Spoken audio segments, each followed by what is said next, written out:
ਸਿਮਰ ਸਿਮਰ ਗੁਰ ਆਪਣਾ ਸੋਇਆ ਮਨ ਜਗਾਈ।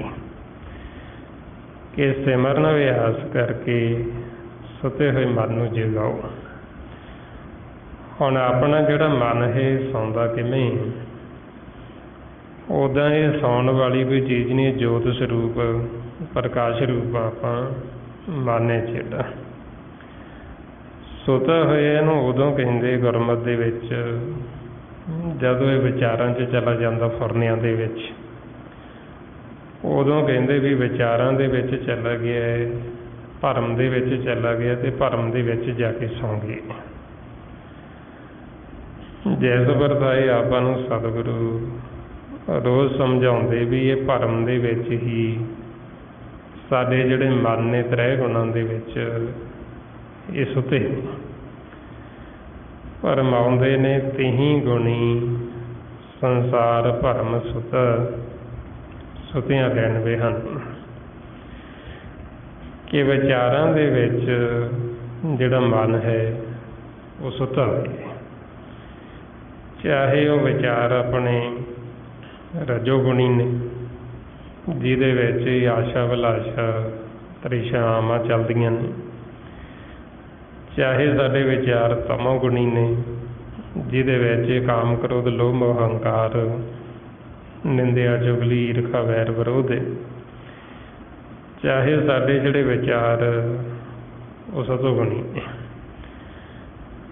ਵਿਚਾਰਾਂ ਦੇ ਵਿੱਚ ਜਦੋਂ ਸਾਡਾ ਮਨ ਹੁੰਦਾ ਹੈ ਉਦੋਂ ਇਹਨੂੰ ਕਹਿੰਦੇ ਵੀ ਇਹ ਸੁੱਤਾ ਪਿਆ।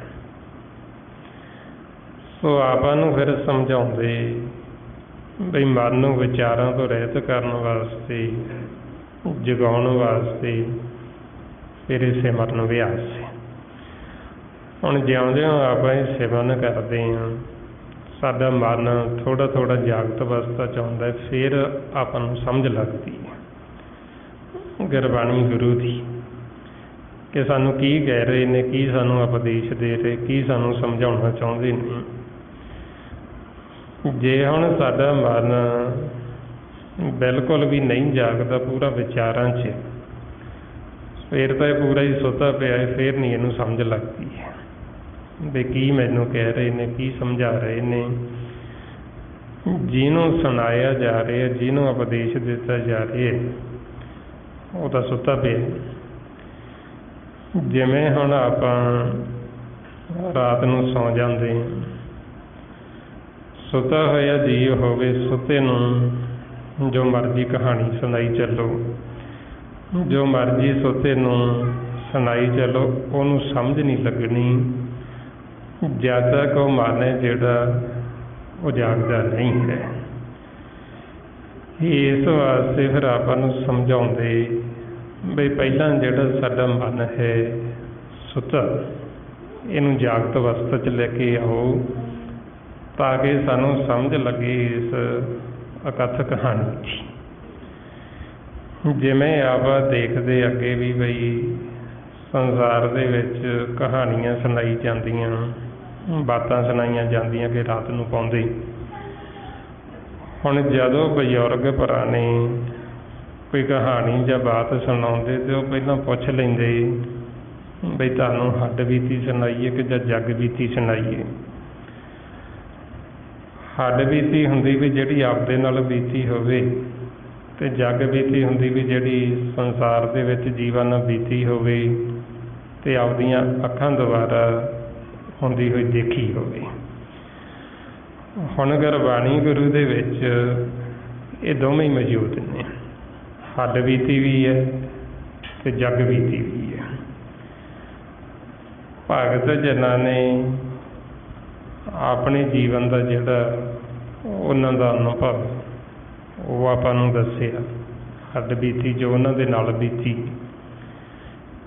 ਜਦੋਂ ਉਹਨਾਂ ਦਾ ਮਨ ਜਾਗਿਆ, ਜਾਗਣ ਤੋਂ ਬਾਅਦ ਫਿਰ ਜਿਹੜੇ ਜੀਵ ਸੁੱਤੇ ਹੀ ਰਹੇ, ਜਿਹੜੇ ਮਨ ਨਹੀਂ ਜਾਗੇ, ਗੁਰੂ ਦੀ ਸ਼ਰਨ ਵਿੱਚ ਨਹੀਂ ਆਏ, ਉਹਨਾਂ ਦੀ ਫਿਰ ਅੱਗੇ ਕੀ ਹਾਲਤ ਹੁੰਦੀ ਉਹ ਜੱਗ ਬੀਤੀ ਦੇਖ ਕੇ ਵੀ ਸਾਨੂੰ ਫਿਰ ਸਾਰਾ ਉਹਨਾਂ ਨੇ ਗੁਰਬਾਣੀ ਗੁਰੂ ਦੁਆਰਾ ਸਮਝਾਇਆ।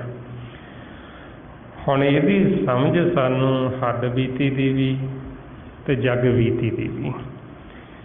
ਇਸ ਕਹਾਣੀ ਦੀ ਸਾਨੂੰ ਤਾਂ ਸਮਝ ਲੱਗਦੀ ਹੈ ਜੇ ਸਾਡਾ ਮਨ ਜਾਗੇਗਾ। ਜਦ ਤੱਕ ਸਾਡਾ ਮਨ ਸੁੱਤਾ ਹੈ, ਉਹਨੂੰ ਚਾਹੇ ਜਗ ਬੀਤੀ ਸੁਣਾਈ ਜਾਓ, ਚਾਹੇ ਉਹਨੂੰ ਹੱਡ ਬੀਤੀ ਸੁਣਾਈ ਜਾਓ, ਉਹਨੂੰ ਸਮਝ ਨਹੀਂ ਆਉਣੀ। ਇਸ ਵਾਸਤੇ ਫਿਰ ਆਪਾਂ ਨੂੰ ਸਮਝਾਉਂਦੇ ਬਈ ਪਹਿਲਾਂ ਮਨ ਨੂੰ ਜਗਾਓ, ਉਹਦੇ ਵਾਸਤੇ ਵੀ ਪਹਿਲਾਂ ਇਹ ਸਿਮਰਨ ਅਭਿਆਸ ਕਰੋ। ਹੁਣ ਜਿੰਨਾ ਆਪਾਂ ਅਭਿਆਸ ਕਰਦੇ ਓਨਾ ਹੀ ਸਾਡਾ ਮਨ ਜਾਗੇਗਾ ਅਤੇ ਓਨੀ ਸਾਨੂੰ ਸਮਝ ਲੱਗੇਗੀ। ਜੇ ਅਸੀਂ ਅਭਿਆਸ ਨਹੀਂ ਕਰਦੇ, ਸਾਡਾ ਮਨ ਸੁੱਤਾ ਹੈ ਅਤੇ ਸਾਨੂੰ ਸਮਝ ਹੀ ਨਹੀਂ ਆਉਂਦੀ ਵੀ ਕੀ ਕਹਿ ਰਹੇ ਨੇ। ਇਹੋ ਕਾਰਨ ਹੈ ਸੰਸਾਰ ਦੇ ਵਿੱਚ ਬਹੁਤੇ ਜੀਵਾਂ ਨੂੰ ਇਹ ਅਕਥ ਕਹਾਣੀ ਦੀ ਸਮਝ ਨਹੀਂ ਆਉਂਦੀ। ਸੰਸਾਰ ਦੀਆਂ ਕਹਾਣੀਆਂ ਉਹਨੂੰ ਦੁਨਿਆਵੀ ਮਾਇਆ ਦੀਆਂ ਜਿੰਨੀਆਂ ਮਰਜ਼ੀ ਸੁਣਾ ਦਿਓ, ਉਹਨਾਂ ਨੂੰ ਸਮਝ ਵੀ ਲੱਗ ਜਾਂਦੀ ਹੈ। ਪਰ ਜੋ ਗੁਰਬਾਣੀ ਗੁਰੂ ਸਾਨੂੰ ਅਕਥ ਕਹਾਣੀ ਸੁਣਾਉਂਦੇ, ਇਹਦੀ ਸਮਝ ਵਿਰਲਿਆਂ ਨੂੰ ਲੱਗਦੀ ਹੈ। ਵਿਰਲੇ ਉਹ ਕਿਹੜੇ ਨੇ ਗੁਰਮੁਖ ਜਿਹੜੇ ਫਿਰ ਇਹ ਸਿਮਰਨ ਅਭਿਆਸ ਕਰਦੇ। ਇਸ ਲਈ ਸੰਸਾਰ ਦੇ ਵਿੱਚ ਇਸ ਮਾਰਗ 'ਤੇ ਜਿਹੜੇ ਗੁਰਮੁਖ ਚੱਲਦੇ, ਇਹਦੇ 'ਤੇ ਬਹੁਤੀ ਭੀੜ ਨਹੀਂ ਹੁੰਦੀ, ਕਿਉਂਕਿ ਇਹਦੇ 'ਤੇ ਵਿਰਲੇ ਚੱਲਦੇ। ਬਹੁਤੀ ਜਿਹੜੀ ਭੀੜ ਹੈ ਉਹ ਤਾਂ ਆਪਦੇ ਰਸਤੇ 'ਤੇ ਲੱਗੀ ਹੋਈ ਹੈ, ਜਿਹਦੇ 'ਤੇ ਸਾਰਾ ਜਿਹੜਾ ਸੰਸਾਰ ਹੈ ਇਹ ਚੱਲ ਰਿਹਾ ਹੈ। ਇਸ ਲਈ ਫਿਰ ਆਪਾਂ ਨੂੰ ਮਹਾਰਾਜ ਸਮਝਾਉਂਦੇ, ਜਗ ਮੈਂ ਉਤਮ ਕਾਢੀਏ ਵਿਰਲੇ ਕਈ ਕੇ। ਇਹ ਸੰਸਾਰ ਦੇ ਵਿੱਚ ਉਹ ਗੁਰਮੁਖ ਵਿਰਲੇ ਨੇ ਜਿਹੜੇ ਫਿਰ ਇਸ ਰਸਤੇ ਦੇ ਉੱਤੇ ਚੱਲਦੇ। ਇਹਨੂੰ ਸੰਤ ਮਾਰਗ ਕਹਿੰਦੇ। ਇਸ ਨੂੰ ਲਿਵਦਾ ਰਸਤਾ ਕਹਿੰਦੇ, ਜਿਹੜਾ ਸਿੱਧਾ ਹੀ ਪਰਮਾਤਮਾ ਨਿਰੰਕਾਰ ਨੂੰ ਮਿਲਾਪ ਦਾ ਰਸਤਾ ਹੈ। ਕਿਵੇਂ ਆਪਾਂ ਪਰਮਾਤਮਾ ਤੋਂ ਵਿਛੜੇ ਅਤੇ ਮਾਇਆ ਦੇ ਘਰ ਦੇ ਵਿੱਚ ਆ ਕੇ ਸਾਡਾ ਮਨ ਸੁੱਤਾ ਹੈ, ਕਿਵੇਂ ਹੁਣ ਸਾਡਾ ਮਨ ਸੁੱਤਾ ਹੋਇਆ ਜਾਗੇ, ਇਸ ਰਸਤੇ 'ਤੇ ਚੱਲੇ ਅਤੇ ਮਾਲਕ ਦੇ ਨਾਲ ਮਿਲਾਪ ਕਰੇ। ਇਹ ਵਿਛੋੜੇ ਤੋਂ ਲੈ ਕੇ ਮਿਲਾਪ ਤੱਕ ਦੀ ਜਿਹੜੀ ਕਹਾਣੀ ਹੈ, ਇਸ ਨੂੰ ਗੁਰਬਾਣੀ ਗੁਰੂ ਚ ਆਖੀ ਹੈ ਅਕਥ ਕਹਾਣੀ, ਅਕਥ ਕਥਾ, ਪ੍ਰੇਮ ਕਥਾ। ਇਹ ਆਪਣੇ ਸਾਰਿਆਂ ਦੇ ਮਨਾਂ ਦੀ ਕਹਾਣੀ, ਇਹ ਆਪਣੀ ਨਿੱਜੀ ਕਹਾਣੀ। ਜਿਨ੍ਹਾਂ 'ਤੇ ਫਿਰ ਮਾਲਕ ਕਿਰਪਾ ਦ੍ਰਿਸ਼ਟੀ ਕਰਦੇ, ਉਹਨਾਂ ਦੇ ਸੁੱਤੇ ਹੋਏ ਮਨਾਂ ਨੂੰ ਜਗਾਉਂਦੇ, ਉਹਨਾਂ ਤੋਂ ਸਿਮਰਨ ਕਰਾਉਂਦੇ, ਉਹਨਾਂ ਨੂੰ ਫਿਰ ਇਹ ਅਕਥ ਕਹਾਣੀ ਦੀ ਸਮਝ ਲੱਗਦੀ, ਉਹਨਾਂ ਨੂੰ ਸਮਝਾਉਂਦੇ। ਮਾਰੇ ਫਰਮਾਉਂਦੇ, ਜਿਸੇ ਜਗਾਵੇ ਪਿਆਵੇ ਇਹੋ ਰਸ, ਅਕਥ ਕਥਾ ਤੈਨੂੰ ਜਾਣੀ। ਬਈ ਜਿਨ੍ਹਾਂ ਮਨਾਂ ਨੂੰ ਜਗਾਇਆ, ਮਾਲਕ ਦੀ ਕਿਰਪਾ ਹੋਈ, ਉਹਨਾਂ ਨੇ ਅਕਥ ਕਹਾਣੀ ਨੂੰ ਸਮਝਿਆ, ਉਹਨਾਂ ਨੇ ਜਾਣਿਆ। ਅਤੇ ਆਪਾਂ ਨੂੰ ਵੀ ਹੁਣ ਸਮਝਾਉਂਦੇ ਵੀ ਜਦੋਂ ਆਪਾਂ ਵੀ ਇਹ ਅਭਿਆਸ ਕਰਦੇ ਹਾਂ, ਸਿਮਰਨ ਕਰਦੇ ਹਾਂ, ਫਿਰ ਇਹ ਆਪਾਂ ਨੂੰ ਇਸ ਕਹਾਣੀ ਦੀ ਸਮਝ ਲੱਗਣੀ ਸ਼ੁਰੂ ਹੋ ਜਾਂਦੀ ਹੈ। ਫਿਰ ਇਸੇ ਨੂੰ ਹੀ ਪ੍ਰੇਮ ਕਹਾਣੀ ਆਖੀਏ। ਮਹਾਰਾਜ ਕਹਿੰਦੇ ਅਕਥ ਦੀ ਕਹਾਣੀ, ਪ੍ਰੇਮ ਦੀ ਕਹਾਣੀ, ਜਿਹੜਾ ਵੀ ਸਾਨੂੰ ਸੁਣਾਉਂਦਾ ਗੁਰਮੁਖ, ਕੋਈ ਵੀ ਸੰਤ ਸਾਧੂ ਗੁਰਸਿੱਖ ਸਾਨੂੰ ਇਹ ਆ ਕੇ ਸੁਣਾਵੇ, ਤਾਂ ਕਿ ਅਸੀਂ ਵੀ ਇਸ ਰਸਤੇ ਉੱਤੇ ਚੱਲੀਏ, ਇਸ ਮਾਰਗ ਦੇ ਉੱਤੇ ਚੱਲੀਏ। ਮਾਰੇ ਫਰਮਾਉਂਦੇ ਅਕਥ ਕਹਾਣੀ ਪ੍ਰੇਮ ਕੀ, ਕੋ ਪ੍ਰੀਤਮ ਆਖੇ ਆਏ। ਵੀ ਇਹ ਜਿਹੜੀ ਕਹਾਣੀ, ਇਹ ਪ੍ਰੇਮ ਦੀ, ਇਹ ਰਸਤਾ ਹੀ ਪ੍ਰੇਮ ਦਾ ਹੈ, ਮਾਰਗ ਹੈ ਜਿਹੜਾ ਇਹ ਪ੍ਰੇਮ ਦਾ ਹੈ। ਹੁਣ ਜਦ ਤੱਕ ਅਸੀਂ ਵੈਰ ਵਿਰੋਧ ਦੇ ਵਿੱਚ, ਈਰਖਾ ਨਫ਼ਰਤ ਦੇ ਵਿੱਚ, ਦੁਬਦਾ ਦੇ ਵਿੱਚ, ਉਹਨਾਂ ਸਮਾਂ ਅਸੀਂ ਇਸ ਮਾਰਗ ਦੇ ਉੱਤੇ ਚੱਲ ਨਹੀਂ ਸਕਦੇ। ਹੁਣ ਜਦੋਂ ਆਪਾਂ ਸਤਸੰਗਤ ਕਰਦੇ ਹਾਂ, ਸਿਮਰਨ ਅਭਿਆਸ ਕਰਦੇ ਹਾਂ, ਫਿਰ ਆਪਾਂ ਇਹ ਵੈਰ ਵਿਰੋਧ ਜਿਹੜਾ ਹੈ ਇਹਨੂੰ ਛੱਡ ਦਿੰਦੇ ਹਾਂ। ਜੋ ਗੁਰਬਾਣੀ ਗੁਰੂ ਸਾਨੂੰ ਦੱਸਦੇ ਉਹ ਰਹਿਤਾਂ ਰੱਖਦੇ ਹਾਂ। ਪਰਹੇਜ਼ ਰੱਖਦੇ ਹਾਂ, ਫਿਰ ਆਪਾਂ ਕਾਬਲ ਹੁੰਦੇ ਹਾਂ ਇਸ ਮਾਰਗ ਦੇ ਉੱਤੇ ਚੱਲਣ ਦੇ। ਉਹ ਵੀ ਜੇ ਬੜੀ ਵੱਡੀ ਮਾਲਕ ਦੀ ਕਿਰਪਾ ਹੋਵੇ ਆਪਣੇ 'ਤੇ, ਫਿਰ ਆਪਾਂ ਇਸ ਰਸਤੇ ਦੇ ਉੱਤੇ ਚੱਲਦੇ ਹਾਂ। ਨਹੀਂ ਤਾਂ ਜੀਵ ਸਾਰੀ ਧਾਤ ਦੇ ਰਸਤੇ 'ਤੇ ਚੱਲਦੇ, ਵੈਰ ਵਿਰੋਧ ਵਾਲੇ ਰਸਤੇ 'ਤੇ ਚੱਲਦੇ ਨੇ। ਇਸ ਵਾਸਤੇ ਫਿਰ ਆਪਾਂ ਨੂੰ ਸਮਝਾਉਂਦੇ ਵੀ ਇਹ ਹੈ ਸੰਤ ਮਾਰਗ, ਪ੍ਰੇਮ ਦਾ ਮਾਰਗ, ਲਿਵ ਦਾ ਜਿਹੜਾ ਰਸਤਾ। ਇਹਦੇ ਵਿੱਚ ਫਿਰ ਆਪਾਂ ਨੂੰ ਪ੍ਰੇਮ ਹੀ ਪ੍ਰੇਮ ਸਿਖਾਇਆ ਜਾਂਦਾ, ਸਮਝਾਇਆ ਜਾਂਦਾ, ਗਿਆਨ ਦਿੱਤਾ ਜਾਂਦਾ। ਸਾਡਾ ਜਿਹੜਾ ਮਨ ਪਹਿਲਾਂ ਅਗਿਆਨਤਾ ਦੇ ਵਿੱਚ ਵੈਰ ਵਿਰੋਧ, ਈਰਖਾ, ਨਫ਼ਰਤ ਕਰਦਾ, ਫਿਰ ਆਪਣੇ ਇਹਨਾਂ ਨੇਤਰਾਂ ਦੇ ਵਿੱਚ ਗਿਆਨ ਦਾ ਅੰਜਨ ਸੁਰਮਾ ਪਾਇਆ ਜਾਂਦਾ, ਜਿਹਦੇ ਨਾਲ ਫਿਰ ਸਾਡੇ ਅੰਦਰ ਜਿਹੜਾ ਇਹ ਅਗਿਆਨਤਾ ਦਾ ਹਨੇਰਾ ਹੁੰਦਾ, ਜਿਹਦੇ ਵਿੱਚ ਆ ਕੇ ਅਸੀਂ ਇਹ ਈਰਖਾ, ਵੈਰ ਵਿਰੋਧ ਕਰਦੇ ਹਾਂ, ਲੜਾਈਆਂ ਝਗੜੇ ਕਰਦੇ ਹਾਂ, ਉਹ ਸਾਡਾ ਜਿਹੜਾ ਭਰਮ ਅਗਿਆਨਤਾ ਦਾ ਹਨੇਰਾ ਉਹ ਖਤਮ ਹੋ ਜਾਂਦਾ। ਮਹਾਰਾਜ ਫਰਮਾਉਂਦੇ ਗਿਆਨ ਅੰਜਨ ਗੁਰ ਦੀਆ, ਅਗਿਆਨ ਅੰਧੇਰ ਵਿਨਾਸ਼, ਹਰ ਕਿਰਪਾ ਤੇ ਸੰਤ ਭੇਟਿਆ, ਨਾਨਕ ਮਨ ਪ੍ਰਗਾਸ।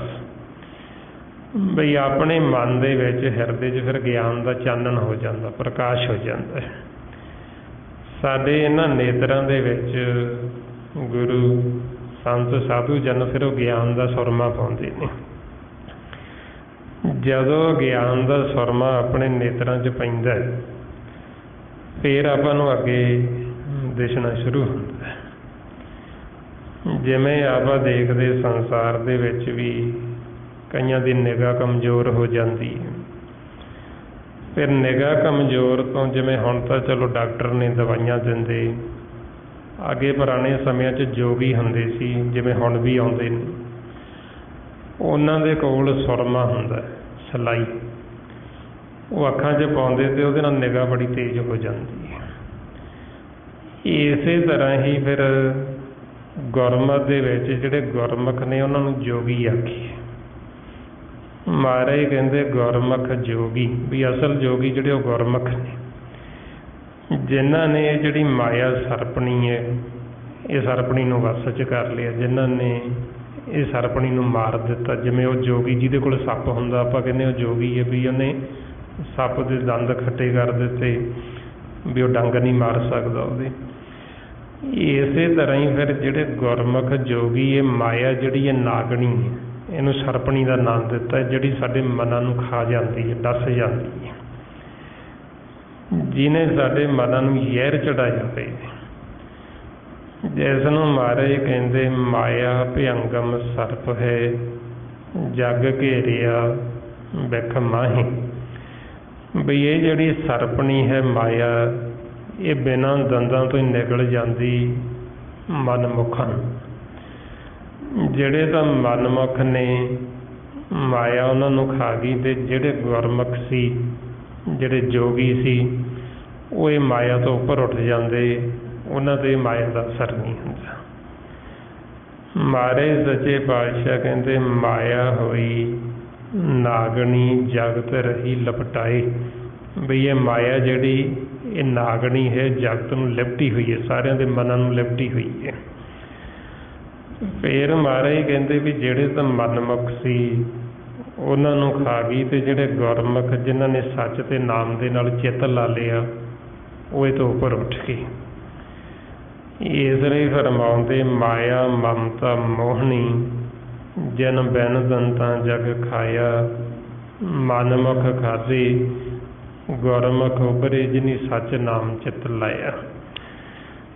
ਗੁਰਮੁਖ ਨੇ ਜਿਹੜੇ ਉਹ ਜੋਗੀ, ਉਹਨਾਂ ਕੋਲ ਫਿਰ ਗਿਆਨ ਦਾ ਅੰਜਨ ਹੁੰਦਾ, ਸੁਰਮਾ। ਜਿਵੇਂ ਉਹ ਜੋਗੀਆਂ ਕੋਲ ਸੁਰਮਾ ਹੁੰਦਾ, ਉਹ ਤਾਂ ਇਹਨਾਂ ਅੱਖਾਂ 'ਚ ਪਾਉਂਦੇ, ਆਹੀ ਜਿਹੜੀਆਂ ਸਰੀਰ ਦੀਆਂ ਅੱਖਾਂ ਨੇ, ਤਨ ਦੀਆਂ, ਜਿਹਦੇ ਨਾਲ ਜੀਵ ਦੀ ਨਿਗਾਹ ਵੱਧਦੀ ਹੈ। ਜਿਹੜੇ ਗੁਰਮੁਖ ਜੋਗੀ ਨੇ, ਉਹਨਾਂ ਕੋਲ ਗਿਆਨ ਦਾ ਅੰਜਨ ਹੁੰਦਾ, ਸੁਰਮਾ। ਉਹ ਫਿਰ ਜਿਹੜੇ ਜੀਵ ਉਹਨਾਂ ਦਾ ਸੰਗ ਕਰਦੇ, ਉਹਨਾਂ ਮਨਾਂ ਦੇ ਨੇਤਰਾਂ ਦੇ ਵਿੱਚ ਉਹ ਸੁਰਮਾ ਪਾਉਂਦੇ ਨੇ, ਜਿਹਦੇ ਨਾਲ ਫਿਰ ਸਾਡੇ ਮਨ ਦਾ ਜਿਹੜਾ ਗਿਆਨਤਾ ਦਾ ਹਨੇਰਾ ਹੁੰਦਾ ਉਹ ਖਤਮ ਹੋ ਜਾਂਦਾ ਅਤੇ ਇਹਨੂੰ ਗਿਆਨ ਦਾ ਪ੍ਰਕਾਸ਼ ਹੋ ਜਾਂਦਾ, ਚਾਨਣ ਹੋ ਜਾਂਦਾ। ਇਸ ਲਈ ਫਿਰ ਮਹਾਰਾਜ ਸਮਝਾਉਂਦੇ ਵੀ ਜਦੋਂ ਗਿਆਨ ਦਾ ਚਾਨਣ ਹੋ ਗਿਆ, ਪ੍ਰਕਾਸ਼ ਹੋ ਗਿਆ, ਅਤੇ ਫਿਰ ਆਪਾਂ ਨੂੰ ਦਿਸਣਾ ਸ਼ੁਰੂ ਹੋ ਜਾਂਦਾ। ਇਸ ਲਈ ਫਿਰ ਮਹਾਰਾਜ ਸਮਝਾਉਂਦੇ ਬਈ ਜਦੋਂ ਫਿਰ ਇਹ ਆਪਾਂ ਸਿਮਰਨ ਅਭਿਆਸ ਕਰਦੇ, ਸਤ ਸੰਗਤ ਕਰਦੇ ਹਾਂ, ਫਿਰ ਇਹਦੇ ਨਾਲ ਹੀ ਸਾਡੇ ਅੰਦਰੋਂ ਇਹ ਅਗਿਆਨਤਾ ਦਾ ਹਨੇਰਾ ਜਿਹੜਾ ਇਹ ਦੂਰ ਹੁੰਦਾ। ਜਿਉਂ-ਜਿਉਂ ਦੂਰ ਹੋਏਗਾ ਗਿਆਨਤਾ ਦਾ ਹਨੇਰਾ, ਸਾਡੇ ਹਿਰਦੇ 'ਚ ਪ੍ਰਕਾਸ਼ ਹੋਏਗਾ, ਅਤੇ ਫਿਰ ਆਪਾਂ ਇਹ ਪ੍ਰੇਮ ਦੇ ਮਾਰਗ ਦੇ ਉੱਤੇ ਚੱਲਦੇ ਹਾਂ। ਫਿਰ ਆਪਾਂ ਨੂੰ ਸਮਝ ਆਉਂਦੀ ਹੈ ਕਿ ਪਰਮਾਤਮਾ ਦੇ ਦੋ ਰੂਪ ਨੇ ਅਤੇ ਦੋਵੇਂ ਹੀ ਆਪਣੇ ਸਾਹਮਣੇ ਹੈ। ਜਦੋਂ ਗਿਆਨ ਦਾ ਸੁਰਮਾ ਪੈ ਗਿਆ ਆਪਾਂ ਨੂੰ ਦਿਸਣ ਲੱਗ ਜਾਂਦਾ ਵੀ ਪਰਮਾਤਮਾ ਦਾ ਤੀਜਾ ਕੋਈ ਰੂਪ ਨਹੀਂ, ਉਹਦੇ ਦੋ ਹੀ ਰੂਪ, ਨਿਰਗੁਣ ਅਤੇ ਸਰਗੁਣ, ਅਤੇ ਦੋਵੇਂ ਹੀ ਆਪਣੇ ਸਾਹਮਣੇ। ਨਿਰਗੁਣ ਵੀ ਆਪਣੇ ਸਾਹਮਣੇ ਆਪਾਂ ਨੂੰ ਸਵਾਸ ਦੇ ਰਿਹਾ, ਆਪਾਂ ਜਿੱਧਰ ਨੂੰ ਵੀ ਮੁੱਖ ਕਰੀਏ ਉੱਧਰ ਹੀ ਸਾਡੇ ਮੁੱਖ 'ਚ ਪਾਈ ਜਾਂਦਾ, ਕਿਉਂਕਿ ਹਰ ਪਾਸੇ ਮੌਜੂਦ ਹੈ। ਐਸੀ ਕੋਈ ਥਾਂ ਨਹੀਂ ਹੈ ਜਿੱਥੇ ਪਰਮਾਤਮਾ ਨਾ ਹੋਵੇ। ਮਹਾਰਾਜ ਫਰਮਾਉਂਦੇ ਘਟ ਘਟ ਰਬ ਰਿਹਾ ਬਨਵਾਰੀ, ਜਲ ਥਲ ਮਹੀਲ ਗੁਪਤੋ ਵਰਤੇ, ਗੁਰ ਸ਼ਬਦੀ ਦੇਖ ਨਿਹਾਰੀ ਜੀ। ਕਿ ਐਸੀ ਕੋਈ ਥਾਂ ਹੀ ਨਹੀਂ ਜਿੱਥੇ ਮਾਲਕ ਨਾ ਹੋਵੇ। ਜਲ ਦੇ ਵਿੱਚ, ਥਲ ਦੇ ਵਿੱਚ, ਧਰਤੀ 'ਤੇ, ਅਸਮਾਨ ਦੇ ਸੈਂਟਰ ਵਿੱਚ ਐਸੀ ਕੋਈ ਥਾਂ ਹੀ ਨਹੀਂ ਜਿੱਥੇ ਉਹ ਨਹੀਂ ਹੈ। ਇਹ ਪਰਮਾਤਮਾ ਦਾ ਨਿਰਗੁਣ ਰੂਪ ਹੈ, ਨਿਰੰਕਾਰ ਰੂਪ, ਜੋ ਇਹ ਆਪਾਂ ਖਾਲੀ ਖੁੱਲ੍ਹਾ ਦੇਖਦੇ ਧਰਤੀ ਤੋਂ ਆਕਾਸ਼ ਤੱਕ, ਇਹਨੂੰ ਨਿਰਗੁਣ ਕਹਿੰਦੇ। ਅਤੇ ਦੂਸਰਾ ਪਰਮਾਤਮਾ ਦਾ ਰੂਪ ਹੈ ਸਰਗੁਣ। ਸਰਗੁਣ ਕਹਿੰਦੇ ਆਕਾਰਾਂ ਨੂੰ, ਸਰੀਰਾਂ ਨੂੰ ਪਰਮਾਤਮਾ ਦਾ ਸਰਗੁਣ ਰੂਪ ਆਖੀਏ। ਇਸ ਨਿਰਗੁਣ ਦੇ ਵਿੱਚੋਂ ਹੀ ਪਰਮਾਤਮਾ ਨੇ ਆਪਦਾ ਜਿਹੜਾ ਸਰਗੁਣ ਰੂਪ ਹੈ ਉਹ ਪ੍ਰਗਟ ਕੀਤਾ। ਮਹਾਰਾਜ ਫਰਮਾਉਂਦੇ ਸਰਗੁਣ ਨਿਰਗੁਣ ਨਿਰੰਕਾਰ, ਸੁਨ ਸਮਾਧੀ ਆਪ ਆਪਨ ਕੀਆ ਨਾਨਕ, ਆਪੇ ਹੀ ਫਿਰ ਜਾਪ। ਹੁਣ ਆਪਾਂ ਨੂੰ ਕਹਿੰਦੇ ਵੀ ਇਹ ਨਿਰਗੁਣ ਦੇ ਵਿੱਚੋਂ ਮਾਲਕ ਨੇ ਆਪਣਾ ਜਿਹੜਾ ਸਰਗੁਣ ਰੂਪ ਹੈ ਉਹ ਪ੍ਰਗਟ ਕੀਤਾ। ਹੁਣ ਉਹ ਜਿਹੜਾ ਮਾਲਕ ਦਾ ਸਰਗੁਣ ਰੂਪ ਹੈ ਉਹ ਵੀ ਆਪਣੇ ਸਾਹਮਣੇ ਸਭ ਦੇ ਅੰਦਰ ਬੈਠਾ ਹੈ। ਜਿੰਨੇ ਵੀ ਆਕਾਰ ਨੇ ਸਾਰੇ ਮਾਲਕ ਦੇ ਹੀ ਨੇ। ਇਹ ਜਿਹੜੇ ਸਰੀਰ ਨੇ, ਸਰੀਰ ਨੂੰ ਕਹਿੰਦੇ ਨੇ ਘਟ। ਅਤੇ ਮਹਾਰਾਜ ਸਾਨੂੰ ਦੱਸਦੇ ਵੀ ਜਿੰਨੇ ਵੀ ਘਟ ਸਰੀਰ ਨੇ ਇਹ ਸਾਰੇ ਮੇਰੇ ਨੇ, ਮੈਂ ਇਹਨਾਂ ਸਭਨਾਂ ਦੇ ਅੰਦਰ ਵੱਸਦਾ। ਮਹਾਰਾਜ ਫਰਮਾਉਂਦੇ ਸਭ ਘਟ ਮੇਰੇ ਹੋ ਸਭਨਾ ਅੰਦਰ। ਬਈ ਜਿੰਨੇ ਵੀ ਇਹ ਘਟ ਮੇਰੇ ਹੀ ਨੇ, ਸਾਰਿਆਂ ਦੇ ਅੰਦਰ ਮੈਂ ਆਪ ਹੀ ਵੱਸਦਾ। ਇਹ ਮੇਰਾ ਸਰਗੁਣ ਰੂਪ ਹੈ। ਹੁਣ ਆਪਾਂ ਨੂੰ ਕਹਿੰਦੇ ਵੀ ਤੁਸੀਂ ਦੱਸੋ ਕਿਹੜੇ ਰੂਪ ਦੇ ਵਿੱਚ ਮੈਨੂੰ ਮਿਲਣਾ ਚਾਹੁੰਦੇ ਹੋ। ਜੇ ਤੁਸੀਂ ਮੈਨੂੰ ਨਿਰਗੁਣ ਰੂਪ 'ਚ ਮਿਲਣਾ, ਉਹ ਵੀ ਤੁਹਾਡੇ ਮੈਂ ਨੇੜੇ ਵੱਸਦਾ, ਤੁਹਾਨੂੰ ਸਵਾਸ ਦੇ ਕੇ ਜਿਉਂਦਾ ਰੱਖ ਰਿਹਾ। ਮਹਾਰਾਜ ਕਹਿੰਦੇ ਨਿਕਟ ਵਸੇ ਨਾ ਹੀ ਹਰ ਦੂਰੇ, ਵੀ ਪਰਮਾਤਮਾ ਸਾਡੇ ਨੇੜੇ ਵੱਸਦਾ, ਉਹ ਦੂਰ ਤਾਂ ਹੈ ਨਹੀਂ। ਇਹ ਜਿਹੜਾ ਆਪਣਾ ਹੱਥ ਹੈ ਉਹ ਹੱਥਾਂ ਤੋਂ ਵੀ ਨੇੜੇ ਵੱਸਦਾ ਆਪਣੇ। ਕਹੋ ਰਵਿਦਾਸ ਹੱਥ ਪੈ ਨੇੜੇ ਸਹਿਜੇ ਹੋਏ ਸੋ ਹੋਈ, ਵੀ ਉਹ ਸਾਡੇ ਹੱਥਾਂ ਪੈਰਾਂ ਤੋਂ ਵੀ ਨੇੜੇ ਹੈ। ਅਤੇ ਦੂਸਰਾ ਜਿਹੜਾ ਮਾਲਕ ਦਾ ਸਰਗੁਣ ਰੂਪ ਹੈ ਉਹ ਕਹਿੰਦੇ ਮੈਂ ਸਭ ਦੇ ਅੰਦਰ ਵੱਸਦਾ, ਅੰਦਰ ਵੀ ਹਾਂ ਅਤੇ ਬਾਹਰ ਵੀ ਮੌਜੂਦ ਹਾਂ। ਹੁਣ ਆਪਾਂ ਨੂੰ ਕਹਿੰਦੇ ਵੀ ਤੁਸੀਂ ਦੱਸੋ ਮੈਨੂੰ ਕਿਹੜੇ ਰੂਪ 'ਚ ਮਿਲਣਾ, ਨਿਰਗੁਣ 'ਚ ਮਿਲਣਾ ਕਿ ਜਾਂ ਸਰਗੁਣ ਰੂਪ 'ਚ ਮਿਲਣਾ। ਦੋਵਾਂ ਰੂਪਾਂ ਦੀ ਹੀ ਗੁਰਬਾਣੀ ਗੁਰੂ ਵਿੱਚ ਉਸਤਤ ਵਡਿਆਈ ਕੀਤੀ ਹੈ।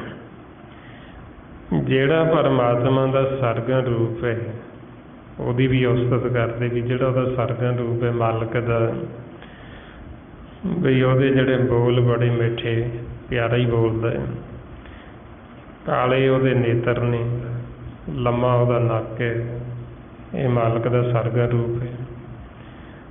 ਮਹਾਰਾਜ ਫਰਮਾਉਂਦੇ ਬਾਗੇ ਕਾਪੜ ਬੋਲੇ ਬੈਣ, ਲੰਮਾ ਨੱਕ, ਕਾਲੇ ਤੇਰੇ ਨੈਣ, ਕਬੂ ਸਾਹਿਬ ਦੇਖਿਆ ਭੈਣ। ਵੀ ਇਹ ਜਿਹੜਾ ਸਾਹਿਬ ਦਾ ਸਰਗਨ ਰੂਪ ਹੈ ਉਹਦੀ ਵਡਿਆਈ ਹੈ ਪਰਮਾਤਮਾ ਦੇ, ਵੀ ਉਹਦਾ ਸਰਗਨ ਰੂਪ ਇੱਦਾਂ ਦਾ ਹੈ, ਕਾਲੇ ਨੇਤਰ, ਲੰਮਾ ਨੱਕ, ਮਿੱਠਾ ਬੋਲਦਾ ਪਿਆਰਾ, ਮਾਲਕ ਦਾ ਸਰਗਨ ਰੂਪ ਹੈ। ਇਸ ਲਈ ਮਹਾਰਾਜ ਕਹਿੰਦੇ ਵੀ ਇਹ ਪਰਮਾਤਮਾ ਦਾ ਹੀ ਰੂਪ ਹੈ। ਤੇਰੇ ਬਾਂਕੇ ਲੋਇਣ, ਦੰਤ ਰਸਾਲਾ, ਸੋਹਣੇ ਨੱਕ, ਜਿਨ ਲੰਬੜੇ ਵੱਲ, ਵੀ ਇਹ ਮਾਲਕ ਦਾ ਸਰਗਨ ਰੂਪ ਹੈ। ਉਹਦੇ ਦੰਦ ਬੜੇ ਸੋਹਣੇ, ਨੱਕ ਉਹਦਾ ਬੜਾ ਸੋਹਣਾ, ਨੇਤਰ ਬੜੇ ਸੋਹਣੇ, ਮਾਲਕ ਦੇ ਸਰਗਨ ਰੂਪ ਦੀ ਵਡਿਆਈ ਕਰਦੇ। ਤੇ ਜਿਹੜਾ ਮਾਲਕ ਦਾ ਨਿਰਗੁਣ ਰੂਪ ਹੈ ਉਹਦੀ ਵੀ ਵਡਿਆਈ ਕਰਦੇ, ਵੀ ਐਸੀ ਕੋਈ ਥਾਂ ਨਹੀਂ ਜਿੱਥੇ ਤੂੰ ਨਹੀਂ ਹੈ, ਤੂੰ ਸਭਨੀ ਥਾਈਂ ਜਿੱਥੇ ਹੋਂ ਜਾਈ, ਸੱਚਾ ਸਿਰਜਣ ਹਾਰ ਜੀਓ। ਬਈ ਪਰਮਾਤਮਾ ਹਰ ਥਾਂ 'ਤੇ ਮੌਜੂਦ ਹੈ, ਐਸੀ ਕੋਈ ਥਾਂ ਨਹੀਂ ਜਿੱਥੇ ਨਹੀਂ ਹੈ। ਆਪਾਂ ਉਹਦਾ ਸਰਗਨ ਰੂਪ ਆ, ਉਹਦੇ ਬੱਚੇ ਹਾਂ ਅਤੇ ਉਹਦੇ ਵਿੱਚ ਹੀ ਵੱਸਦੇ ਹਾਂ। ਜਿਵੇਂ ਬੱਚਾ ਛੋਟਾ ਹੁੰਦਾ ਹੈ, ਮਾਤਾ ਪਿਤਾ ਦੀ ਗੋਦ ਦੇ ਵਿੱਚ ਹੀ ਰਹਿੰਦਾ ਹੈ ਅਤੇ ਗੋਦ ਦੇ ਵਿੱਚ ਹੀ ਉਹ ਖਾਂਦਾ ਹੈ, ਗੋਦ ਦੇ ਵਿੱਚ ਹੀ ਉਹ ਮਲ ਮੂਤਰ ਕਰਦਾ ਹੈ, ਸਾਰਾ ਕੁਛ ਉਹ ਗੋਦੀ ਦੇ ਵਿੱਚ ਹੀ ਕਰਦਾ ਜਦੋਂ ਬੱਚਾ ਛੋਟਾ ਹੁੰਦਾ ਹੈ। ਇਸੇ ਤਰ੍ਹਾਂ ਹੀ ਆਪਾਂ ਸਾਰੇ ਪਰਮਾਤਮਾ ਦੇ ਬੱਚੇ ਹਾਂ। ਆਪਾਂ ਸਾਰਾ ਕੁਛ ਉਹਦੇ ਵਿੱਚ ਹੀ ਕਰਦੇ ਹਾਂ, ਉਹ ਤੋਂ ਬਾਹਰ ਨਹੀਂ ਕਰਦੇ, ਉਹਦੀ ਗੋਦ ਦੇ ਵਿੱਚ ਹੀ ਆਪਾਂ ਤੁਰੇ ਫਿਰਦੇ ਹਾਂ। ਪਰਮਾਤਮਾ ਦੀ ਗੋਦ ਹੈ ਜਿਹੜੀ ਐਡੀ ਵੱਡੀ, ਜਿਹੜਾ ਇਹ ਆਪਾਂ ਧਰਤੀ ਤੋਂ ਅਸਮਾਨ ਤੱਕ ਖਾਲੀ ਖਲਾ ਦੇਖਦੇ ਹਾਂ, ਇਹ ਸਾਰਾ ਮਾਲਕ ਦੀ ਗੋਦ ਹੀ ਹੈ। ਆਪਾਂ ਉਹਦੇ ਵਿੱਚ ਹੀ ਤੁਰੇ ਫਿਰਦੇ, ਉਹਦਾ ਮੁੱਖ ਹੈ।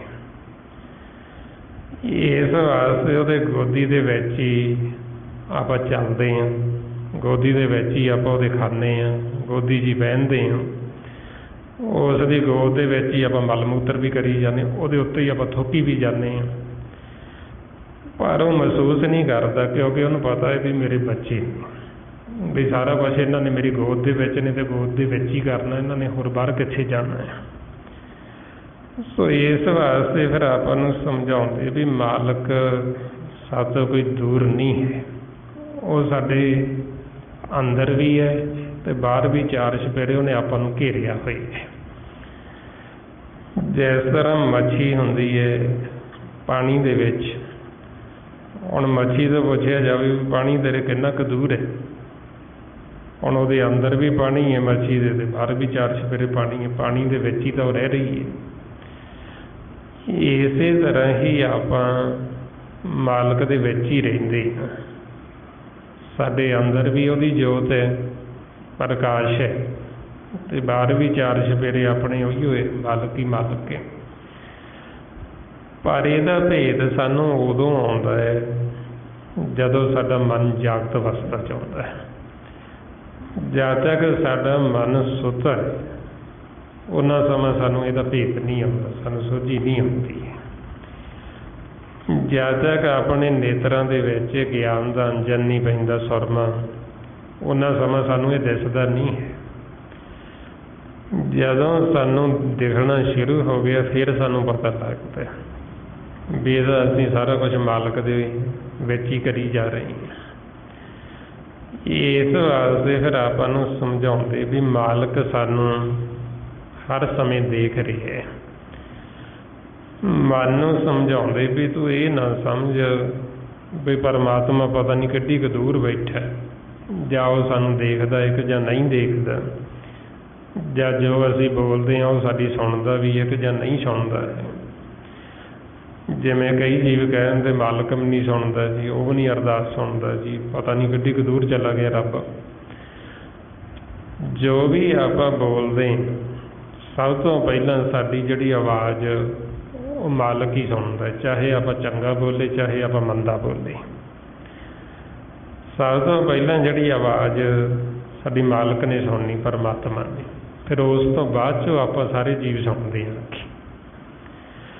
ਇਸ ਵਾਸਤੇ ਫਿਰ ਆਪਣੇ ਮਨ ਨੂੰ ਸਮਝਾਉਂਦੇ ਵੀ ਤੂੰ ਇਹ ਨਾ ਸਮਝ ਵੀ ਪਰਮਾਤਮਾ ਕਿਤੇ ਦੂਰ ਹੈ, ਉਹ ਹਰ ਸਮੇਂ ਸਾਨੂੰ ਦੇਖਦਾ ਵੀ ਹੈ, हर समय जो असी बोलते हैं वो सुनता भी है, तो हर समय वो बोलता भी, वो बोली जा रहा, वो कभी चुप होंदा ही।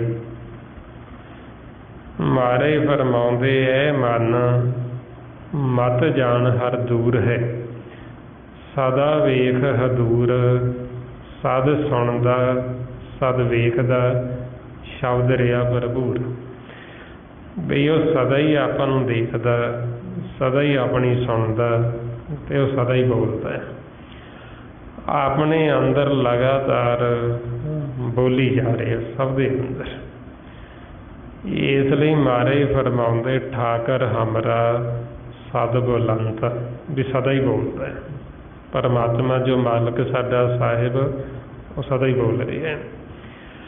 फिर मन नूं समझाउंदे भी हर समय वो देख रहे है, साडी सुन रहे है, बोल रहे है।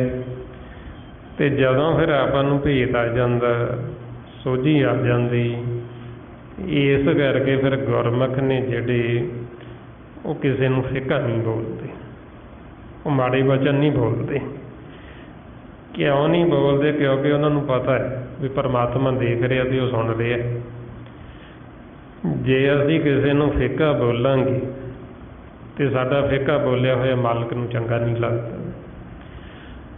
जे आपां किसी की निंदिया करांगे, जिहदी कर रहे हैं ਉਹਦੀ ਤਾਂ ਨਿੰਦਿਆ ਤਾਂ ਜੀਵ करता भी ਉਹ ਕਿਹੜਾ ਮੈਨੂੰ सुन ਰਿਹਾ, ਜਿਹਦੀ मैं निंदिया कर रहा, पिठ पिछे बुराई करनी। तो जदों सानूं ज्ञान हो जाता भी वो तो नहीं सुनता ਜਿਹਦੀ कर रहे हैं, पर मालक तो सुन रहे हैं। फिर इस वास्ते आपां किसी नूं भी फिक्का नहीं बोलते, किसी नूं माड़ा शब्द नहीं बोलते, भी मालक ने सुन लेना। जो आपां एक बार मुख दे विचों वचन बोलिया, वो साडा बोलिया होया मिटदा नहीं, वो इत्थे ही स्टोर हो जाता, वो जमा हो जाता इत्थे। उसनूं आपां किन्नी कोशिश करिए भी मिट जे, वो मिटदा नहीं, वो साडा इत्थे जमा हो जाता है। इस वास्ते फिर आपां नूं समझाउंदे भी ऐसा बोलो जिहड़ा बोलिया होया साडा दरगाह च प्रवान होवे, जिहड़ा बोलण दे नाल साडे मन की इज्जत पत रहे, सानूं बेइज्जत ना होना पवे। महाराज फरमाउंदे, जित बोलिया पत पाइए सो बोलिया परवान। बई असीं ऐसा की बोलीए जिहड़ा बोलण दे नाल साडा मालक दे नाल प्रेम पै जे। ऐसा की चीज़ ना बोलीए भी जिहड़ा बोलण दे नाल असीं परमात्मा तो दूर हो जाते। महाराज कहते, मूहों के बोलन बोलीए जित सुन धरे प्यारो, भी जिहदे नाल साडा मालक नाल प्यार पै जाना, वो बोल बोलीए, वो वचन बोलीए। फिर वो बोलना है जदों आप सिमन करते हैं, मालक की सिफत वडियाई करते हैं, ये फिर मालक के नाल अपना प्यार पैंदा है। जदों असीं फिके बोल बोलते हैं, किसी नूं माड़ा बोलते हैं, ਉਹਦੇ ਨਾਲ फिर साडी मालक दे प्रीत टुट जाती है। हुण साडी प्रीत काहतों टुटी मालक दे नालों? क्यों नहीं सानूं वो दिसदा, क्यों नहीं सानूं नज़र आउंदा?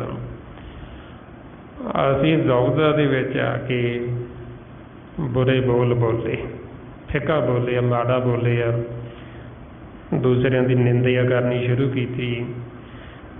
जदों असीं माड़े वचन बोलते हैं, फिक्का बोलते हैं, फिर साडी जिहड़ी प्रीत परमात्मा दे नालों टुट जाती है। फिर मालक सानूं छड्ड दिंदा है, ਉਹਦਾ बोलिया होया सानूं भाउंदा नहीं, जिहड़ा फिक्का बोलिया मालक नूं, ते ਉਹ फिर साडी सुरती नूं छड्ड दिंदे ने। जिस नूं महाराज फरमाउंदे, टूट प्रीत गई बुर बोल, दौर मत पर हर छाड़ी ढोल। जिमें एक पत्नी आपदे पति नूं बुरे बोल बोले, माड़ा बोले, फिक्का बोले, तो उन्होंने छड्ड देवे। इसे तरह ही साडे जिहड़े मन सुरतियां मालक निरंकार जो साडा पति परमेश्वर है, जदों असीं दुविधा च आके फिक्के बोल